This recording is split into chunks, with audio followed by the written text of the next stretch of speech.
In this video, I'm going to answer the question, how do we learn and remember concepts? Is this a dog? Yes, How do you know that? because he has fur. Don't other animals have fur? Yeah, because he has 4 legs and a tail. Well, other animals have 4 legs and a tail. Or because he looks like one. Well, maybe, but how do you know what a dog looks like? Well, a dog is a concept, and in this video, I'm going to explain how we learn and remember concepts. This video is part of the Psych Insight series, in which I explain educational psychology concepts.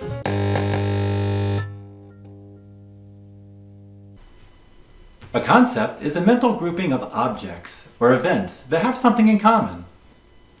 Examples of concepts are things like noun, paragraph, haiku, peninsula, democracy, scarcity, electron, velocity, division, trapezoid, slope, and ratio. So as you can see, concepts are everywhere in our world, which is why it's important to know how to learn and remember them.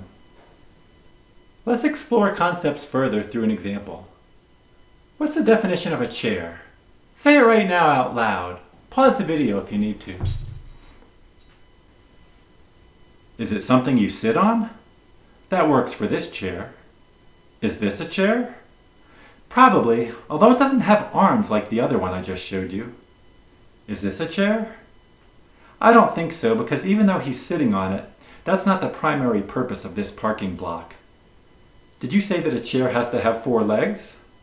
Are these chairs? They don't have 4 legs, but they are chairs.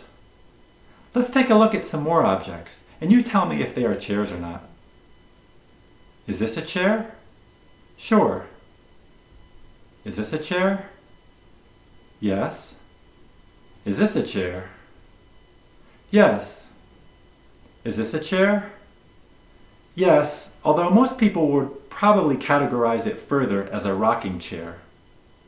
Is this a chair? Yes. Is this a chair? No. Is this a bench? So is a bench just a wide chair? How about this? Most people would call this a stool. How is that different from a chair? Is this a chair? Oh, it's a seat? How is that different from a chair? Is this a chair? Is this also a seat? A bike seat? Is this a chair? What do you mean it's not a chair?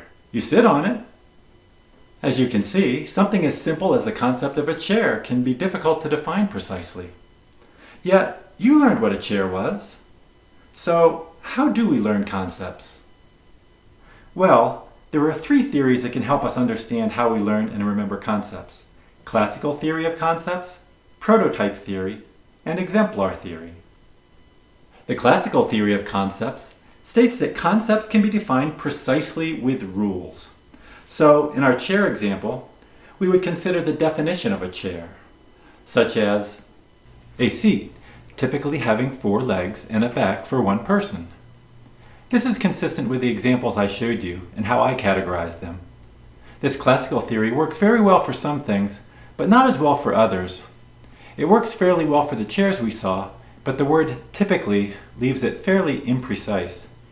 For example, most people would call this a chair, yet it doesn't have 4 legs. The classical theory does work well for well-defined things, like a triangle, which is defined as a geometric figure with 3 sides and 3 angles. It doesn't work as well for things like a dog, which can be defined as shown here. I don't know anyone who could learn what a dog is based on this definition.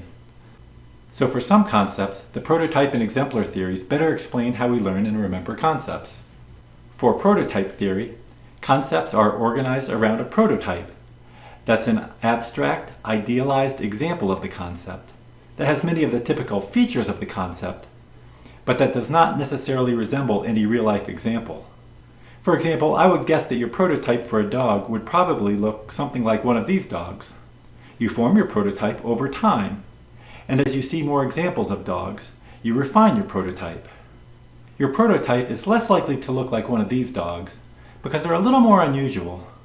But if you grew up around dogs that looked like these, your prototype may look more like one of these dogs. To identify whether an animal was a dog or not, you would compare the animal to your prototype. Here you might think that this is a dog on the left, because it's similar to your prototype on the right. This isn't necessarily a conscious process. Your mind does it very quickly without your awareness of it. The third theory is exemplar theory, and it states that people compare objects to specific examples, or exemplars, in their minds to determine whether an object fits in a category or not. So in this case, this child would compare the dog on the left to her dog that she's sitting next to.